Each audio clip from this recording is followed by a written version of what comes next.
Because if you are not your biggest cheerleader, you cannot expect the world to be.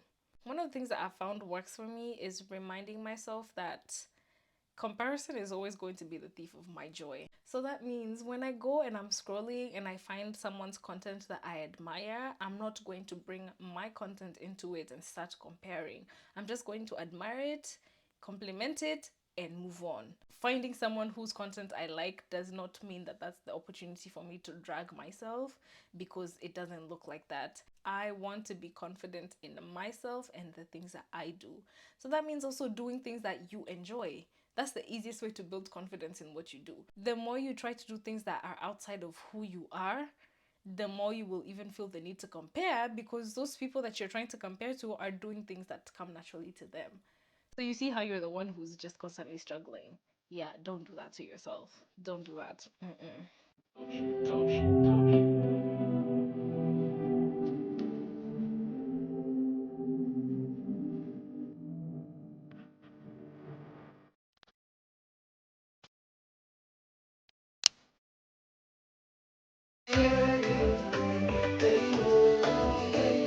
Actually, need to start this video. Hello, is it recording? It's recording. I can I can see it right there. It's recording. That's why I was recording. Okay. I'm recording. That's why I was recording. Hello and welcome to 2025 and to my channel. Guy, I'm not using my microphone. Where are my microphones?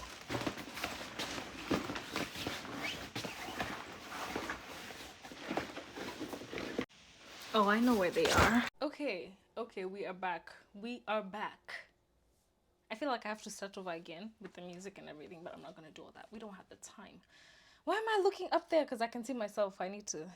As I was saying, before I was rudely interrupted by my own forgetfulness. Welcome to 2025 and welcome to my channel. I am so happy to have made it through these last few months. You know, those first few stages where you're starting your channel are low-key the hardest, because you don't know what you're doing. Let me speak for myself. I didn't know what I was doing. A lot of all these things were very new to me, so I kind of just took a blind deep dive and learned as I went. And yeah, so it's been nice, it's been fun. Thank you for watching and coming along with me as, you know, I continue to build the YouTube channel. And if you are new here, welcome. My name is Twîri. We've been talking about a lot the last few months, and the last two videos have had to do with content creation. And today I'm doing what I think is the last video of the series, which is going to be about imposter syndrome, overcoming that, how I overcame that, and what I do in the moments where I experience imposter syndrome. And yeah, that's just it. Building more confidence as you go. Do you have any resolutions though? Do you have any plans for the new year? Do you have any goals that you want to achieve? Let me know. I know I have quite a few. I haven't thought through every single thing, and I don't know, man. I don't know. I need to sit down and actually write everything down. I know it in my head. I just need to sit down and write things down. One of the things I have on my list has to do with content, of course, because I want this channel to keep growing. I want to continue making my videos. I want to make them better. I just want to grow overall. So that one is definitely on my list, and not just YouTube. I also work on Instagram. So there's also going to be a lot on there as well. TikTok, we don't know, because are they banning it? Are they not? We don't know what's going on. They're not telling us. So we'll see. If it stays, I'll continue to work there too. If it doesn't, then we move on to the next app. Yeah, so my other resolutions will be talked about as we go along the way, because I feel like for me to share them, I want to have them all written down so I can just see. But overall, 2024 was a good year. It was a beautiful year. I think maybe I should do a video on 2024 and just actually show the reflections and everything. Maybe that's what I'll do. Yeah. So If you are new here, I usually put the link to all my other platforms in my description box. It's also in my bio. When you click onto the profile of this YouTube channel, you'll see the link, and it has all the links to all my other profiles on Instagram. There's a page for this YouTube channel, and then there's my actual page. I also have a cooking page where sometimes I'll post and share things that I've cooked. And I also have my TikTok on there. Literally everything, everything is there. You can connect with me on those platforms. All right, on to today's topic. When we talk about imposter syndrome, it's important to begin by understanding what it is. And from the definition that I found, it is the persistent inability to believe that one's success is deserved or has been legitimately achieved as a result of one's own efforts or skills. So, this can also look like you doubting yourself, you feeling like your content isn't good enough, or whatever it is that you're doing isn't good enough, because imposter syndrome doesn't only exist in the world of content creation, it exists in a lot of other areas, and it's more common than you may think. It actually, I think everyone has experienced something like that at some point in their lives. And I would say that with me, the times that I have experienced imposter syndrome the most have been the times where I was new to content creation and trying to get into, making dance videos. There's something about those things that just feels like you're really exposing yourself in a way, because it's like singing. Have you ever tried singing in front of people?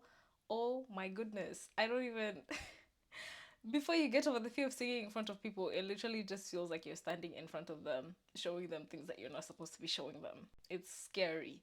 And so, as you try to get over that fear, there are times where you might feel like you're not doing it well enough. You might feel like you don't deserve to be there, and you should actually be on the other side watching, not on this side being the one that's doing it. So, those are some of the ways it's shown up in my life. So, now after me feeling like I was doubting my own content, it would go into me not posting for extended periods of time, like weeks and weeks and weeks. And this is because I was going through those waves of, well, my videos are not that good, that they're not that good. And I'm comparing it to this other person. I'm like, well, this other person is doing so well in this and that, and I'm not doing so well. That comparison, oh my Jesus. Comparison will, in my opinion, 9 times out of 10, lead to you experiencing imposter syndrome, especially if it's coming from the place of you thinking that you are less than, and you just constantly wanting to be like others or do things like others.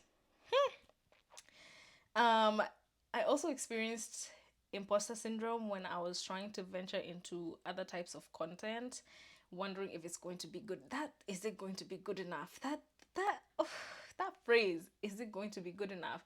I feel like it's not good enough. That thing honestly can hold someone back so much, and I experienced times where it did hold me back. And at some point, it started going into how I also see myself, because I was so focused on, oh my gosh, I feel like it's not good enough, it's not good enough. Then it now started to be, maybe it's me, maybe I'm not good enough.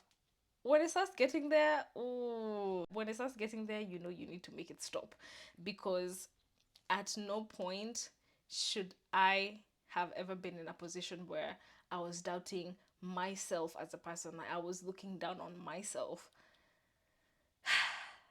We thank God that I'm not there anymore. Disclaimer or spoiler. But this is me just recapping on some of the ways it's shown up in my life and the things that resulted from that. Some of the most successful creators have probably experienced imposter syndrome at some point in their lives and in their journeys. And the only difference is that they keep going. And it's easy to be like, well, how do you keep going when you're already doubting yourself? How do you even find the energy to keep going? This is what I've discovered works for me. One of the things that I've found works for me is reminding myself that comparison is always going to be the thief of my joy. So that means when I go and I'm scrolling and I find someone's content that I admire, I'm not going to bring my content into it and start comparing. I'm just going to admire it, compliment it, and move on. Whatever is going on in my life my world of content is separate from whatever else I'm seeing. I can draw inspiration from someone's content. I can draw inspiration from, the way someone carries themselves. But finding someone whose content I like does not mean that that's the opportunity for me to drag myself, because it doesn't look like that. Something I mentioned in the last video is that the most powerful thing that you can do is be you, because it's the easiest thing to be. And me trying to do something the way someone else is only going to make things worse for me. So I choose to not internalize things because I want to be confident in myself and the things that I do. So that means also doing things that you enjoy. That's the easiest way to build confidence in what you do. Do things that you enjoy, things that come naturally to you, share things that you feel comfortable with. The more you try to do things that are outside of who you are, the more you will even feel the need to compare, because those people that you're trying to compare to are doing things that come naturally to them. So you see how you're the one who's just constantly struggling. Yeah, don't do that to yourself. Don't do that. Some of the other ways in which I got over imposter syndrome, included talking to other creators. I didn't even know how much of an impact it can make to have conversations with people who are in the same space and who can uplift you. I've had those moments where I'm like, yeah, I haven't posted in a while because I've been feeling like my content isn't good enough. And it's not whining. Like, if you're just every single time this is what you're doing, maybe there's a problem. I don't know. There's probably maybe something deeper going on. I don't know. But in those times where you feel like, you're just finding yourself going through those motions of, I don't want to post, I don't want to this, I don't want to that, I feel like being mysterious. That's the time you need to tap into your community. It's always nice to have people within your community that are in the same field that you can talk to and that you can, uplift each other. And I can say that's made a big difference for me, because there are times I've talked to my friends who are creators, and the way they just send me such uplifting messages, such reassuring messages to remind me that what I'm doing is amazing, who I am is amazing, to just have confidence in myself. It restores some kind of energy, and it makes me want to keep going. And the last time I had a conversation like this was when? It was actually a few months ago, maybe 6 months ago or so, I would say.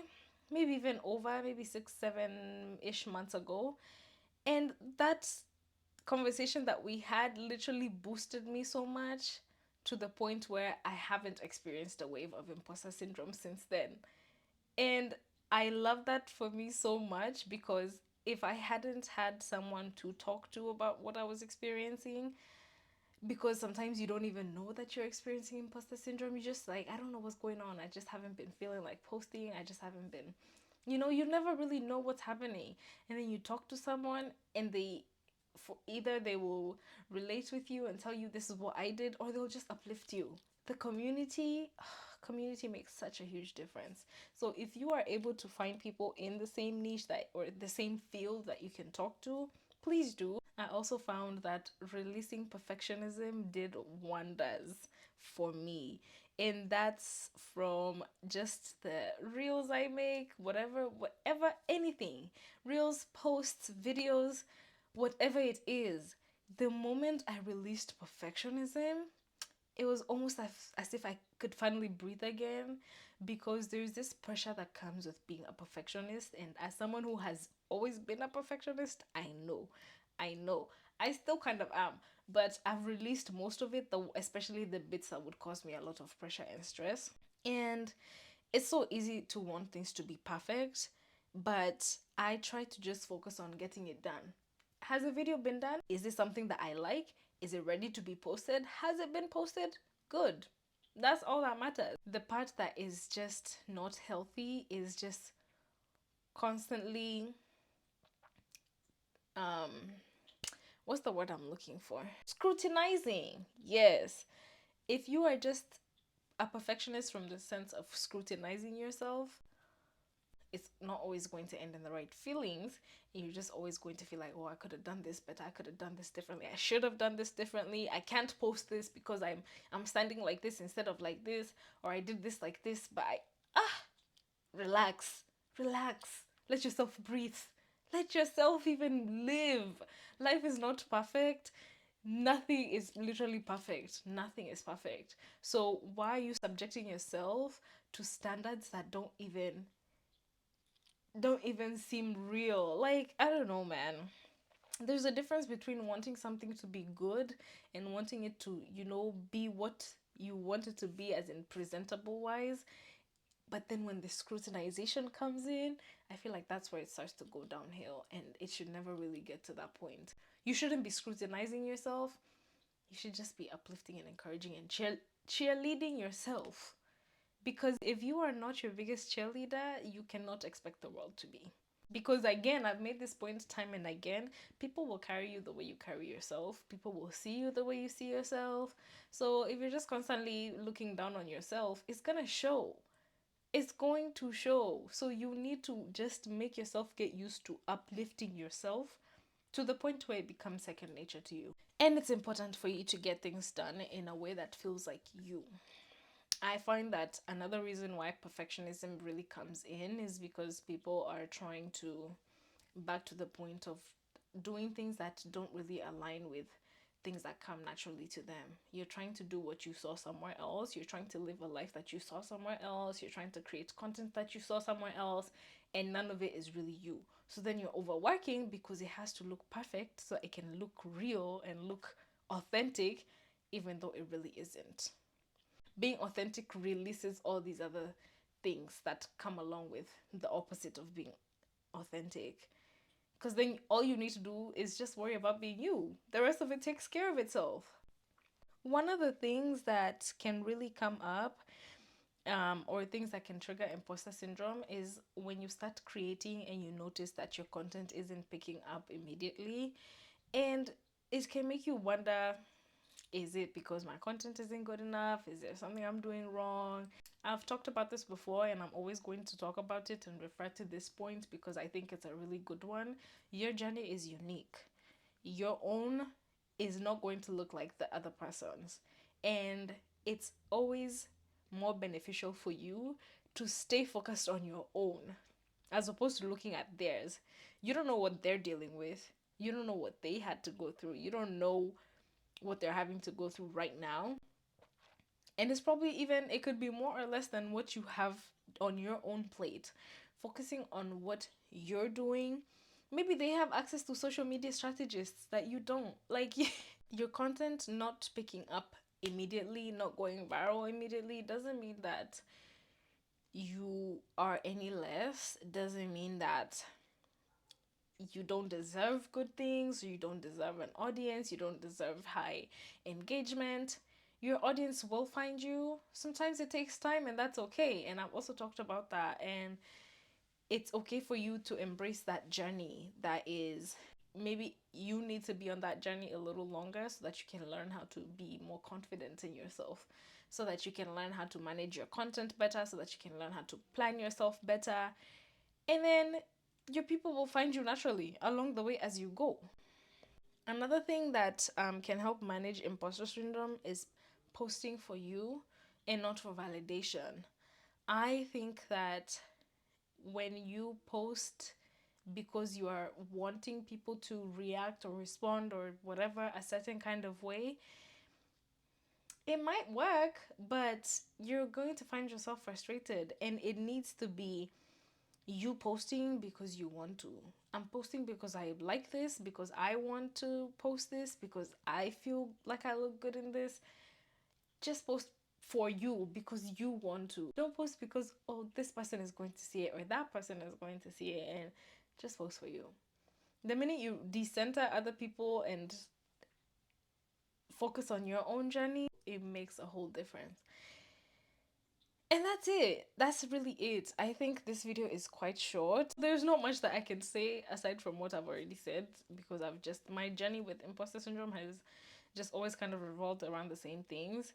The other thing that I did to help me manage feelings of imposter syndrome is that I started following accounts that post uplifting kind of content, affirmations, and mostly things to do with affirmations, because I found that if I'm feeling a little down or if I'm needing a little pick me up, I can go to those pages and I know they're going to uplift me. You do also have the freedom to unfollow creators or accounts that you feel are not really aligning with what you need. You know, as you're scrolling, you need to feel comfortable on your own feed. You don't need to be triggered on every single post that you find on your feed. So if you do find that something is just constantly triggering you, it's okay to unfollow them. It's okay to mute them. Doesn't mean beef. It's okay. It's just okay, and that's it. Mind you, it's supposed to be winter. It's hot outside, the sun is out. I was wearing a turtleneck earlier and I was like, I can't. And now I actually feel okay with summer clothes in December. Ah, it's January. Summer clothes in January. Oh my gosh. But yeah, that's really it on imposter syndrome. Like I said, it's a very quick topic, at least for me. I don't really have much to share on it, but I wanted to touch on it because I feel like it's something that a lot of creators experience at some point. And releasing imposter syndrome does a lot to boost your own confidence. I hope that as you go into creating or as you go into any field that you want to go into, I hope that you always remember that you are good enough, you are enough. What you're doing is amazing. No one else has the perspective that you have because it's unique. Don't forget that. So, yeah, man, that's it. I hope that this new year is wonderful. I hope that this new year brings you everything that you desire. I hope that all your goals come to pass, that you have the strength to achieve all of them. And I will be seeing you on the next one. Don't forget to check out my description box for my other links. And I will be seeing you on the next one. Bye.